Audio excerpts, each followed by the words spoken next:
नमस्कार and welcome back to the channel. आज हम डिस्कस करेंगे regarding what happened exactly in Manipur on 7 April. क्यों घर जला दिया गया, क्यों दंगे हुए, क्या है एग्जैक्टली, कौन सी कम्युनिटीज के बारे में है। Let's have a look. Manipur में अप्रैल 2026 में फिर से वायलेंस एस्केलेट हुआ है। इस कॉन्फ्लिक्ट की शुरुआत ऑफिशियली मई 2023 से मानी जाती है और ये मेनली दो कम्युनिटीज के बीच है, मैती और कुकीजू ट्राइब। रिलीजियस पर्सपेक्टिव से भी डिफरेंसेस हैं, जैसे कि जो मैती कम्युनिटी है वो लार्जली हिंदू है, जबकि जो कुकीजू ट्राइब है वो मोस्टली क्रिश्चियन पॉपुलेशन है। इस इंसिडेंट को समझने के लिए हमें सिर्फ करंट व्यूज नहीं बल्कि उसका बैकग्राउंड समझना जरूरी है। एंड ये एक आइसोलेटेड इंसिडेंट नहीं है बल्कि एक लॉन्ग रनिंग एथनिक कॉन्फ्लिक्ट का पार्ट है। मणिपुर की पॉपुलेशन ब्रॉडली दो ग्रुप में डिवाइडेड है, मैतेई एंड कुकीजू।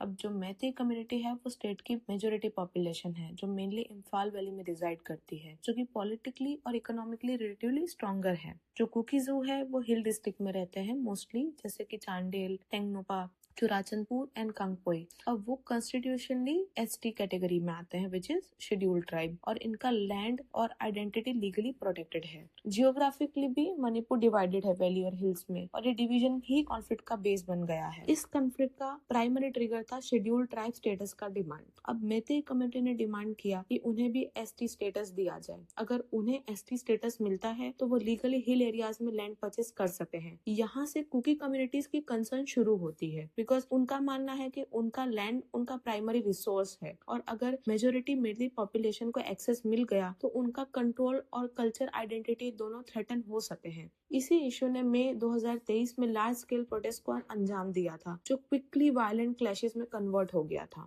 2023 से ही मणिपुर में सिचुएशन काफी सीरियस हो गई थी, बिकॉज 250 से ज्यादा लोगों की डेथ हो चुकी थी, 60,000 से ज्यादा लोग डिस्प्लेस्ड हुए थे और एंटायर विलेजेस बर्न हुए थे। मतलब कम्युनिटीज प्रैक्टिकली सेग्रेटेड हो चुकी थी। आज सिचुएशन ये है कि मैती और कुकी पॉपुलेशन लार्जली अलग अलग एरियाज में कन्फाइंड है और बीच में सिक्योरिटी बफर जोन मेंटेन किए जा रहे हैं। इस ऑलरेडी टेंस्ड एनवायरनमेंट में सबसे पहले उस फैमिली के बारे में समझते हैं जो इंसिडेंट का विक्टिम बनी। तो ये एक बीएसएफ पर्सनल ओइनाम रोमेश सिंह की फैमिली थी, जो मैतेई कम्युनिटी से बिलोंग करते थे, जो करंटली मणिपुर के बाहर ड्यूटी पर पोस्टेड थे। उनकी फैमिली में उनकी वाइफ और दो छोटे बच्चे थे, जो बिष्णुपुर डिस्ट्रिक्ट में उनके घर पे रह रहे थे। 7 अप्रैल 2026 की रात जब ये फैमिली घर के अंदर सो रही थी, तब उनके घर पे एक एक्सप्लोसिव अटैक होता है। इस अटैक में एक 5 साल का बच्चा और एक 5 महीने की इन्फेंट की डेथ हो जाती है। उनकी मदर क्रिटिकली इंजर्ड होती है। ये इंसिडेंट इसलिए भी सिग्निफिकेंट है क्योंकि victims completely non combat civilians थे और अटैक एक रेसिडेंशियल एरिया में हुआ था। और सबसे इम्पोर्टेंट सवाल, ये अटैक हुआ क्यों? ऑफिशियली अभी तक इस अटैक का एग्जैक्ट मोटिव कंफर्म नहीं हुआ है, लेकिन कॉन्टेक्स्ट के हिसाब से कुछ पॉसिबिलिटी देखी जाए तो वो कंसिडर ये हो रही है कि ये एक टारगेटेड अटैक हो सकता है मैतेई डोमिनेंट एरिया में, या फिर ये एक प्रोवोकेशन हो सकता है जिससे एग्जिस्टिंग एथनिक टेंशन फिर से एस्केलेट हो। ये भी पॉसिबल है कि सिक्योरिटी पर्सनल की फैमिली होने की वजह से सिंबॉलिक टारगेटिंग हुई हो। इस अटैक की रिस्पॉन्सिबिलिटी ऑफिशियली कंफर्म नहीं हुई है, लेकिन कुछ मैतेई ग्रुप्स ने कुकी मिलिटेंट्स पर ब्लेम लगाया है, जबकि कुछ कुकी ऑर्गेनाइजेशन ने इस एलिगेशन से डिनाई किया है। ये एम्बिग्यूटी मणिपुर कॉन्फ्लिक्ट का एक मेजर फीचर है, जहाँ इंसिडेंट के बाद नैरेटिव अलग अलग होते हैं, लेकिन वेरीफाइड अकाउंटेबिलिटी क्लियर नहीं होती। इस इंसिडेंट के तुरंत बाद बिष्णुपुर डिस्ट्रिक्ट के नम्बोल एरिया और नियर बाय वैली रीजन में रहने वाले मैतेई रेसिडेंट में स्ट्रॉन्ग आउटरीच देखने को मिलता है। वहीं लोकल पॉपुलेशन सड़कों पे आ जाती है और स्पॉन्टेनियस प्रोटेस्ट शुरू हो जाते हैं।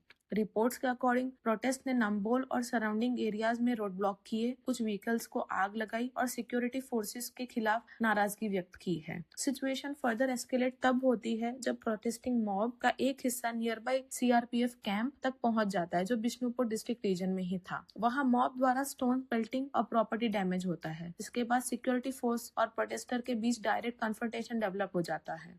Law and order situation control करने के लिए सिक्योरिटी फोर्सेस को इंटरवेंशन करना पड़ता है। क्राउड को डिस्पर्स करने के लिए फायरिंग की जाती है। इस फायरिंग में 2 सिविलियन की डेथ होती है और 20 से ज्यादा लोग इंजर्ड होते हैं। इस तरह टोटल कैजुअलिटी इस इंसिडेंट में 4 तक पहुंच जाती है। ये समझना इम्पोर्टेंट है कि मणिपुर में एस्केलेशन इतनी रैपिडली क्यों होती है। अब इसके कुछ पॉसिबल रीजंस जो हो सकते हैं वो है deep rooted ethnic mistrust, armed group की प्रेजेंस, या फिर पास्ट वायलेंस का साइकोलॉजिकल इम्पैक्ट, एंड बाकी सेग्रीगेटेड कम्युनिटीज जहाँ टेंशन कॉन्स्टेंटली हाई रहता है। गवर्नमेंट ने इमीडिएट मेजर लिए जाते हैं। मल्टीपल डिस्ट्रिक्ट में कर्फ्यू इम्पोज किया गया है। इंटरनेट सर्विसेज टेम्परली सस्पेंड की गई है for almost 2 to 3 days। Then overall Manipur का सिचुएशन एक कॉम्प्लेक्स मिक्स है ethnic identity, land rights, political representation और हिस्टोरिकल ग्राइवेंसेस का। एंड अप्रैल 2026 का इंसिडेंट एक रिमाइंडर है कि जब तक रूट कॉज एड्रेस नहीं होते तब तक पीस फ्रेजाइल ही रही। अगर आपको ये डिटेल्ड एक्सप्लेनेशन यूजफुल लगा हो तो आप अपना पर्सपेक्टिव कमेंट्स में शेयर कर सकते हैं।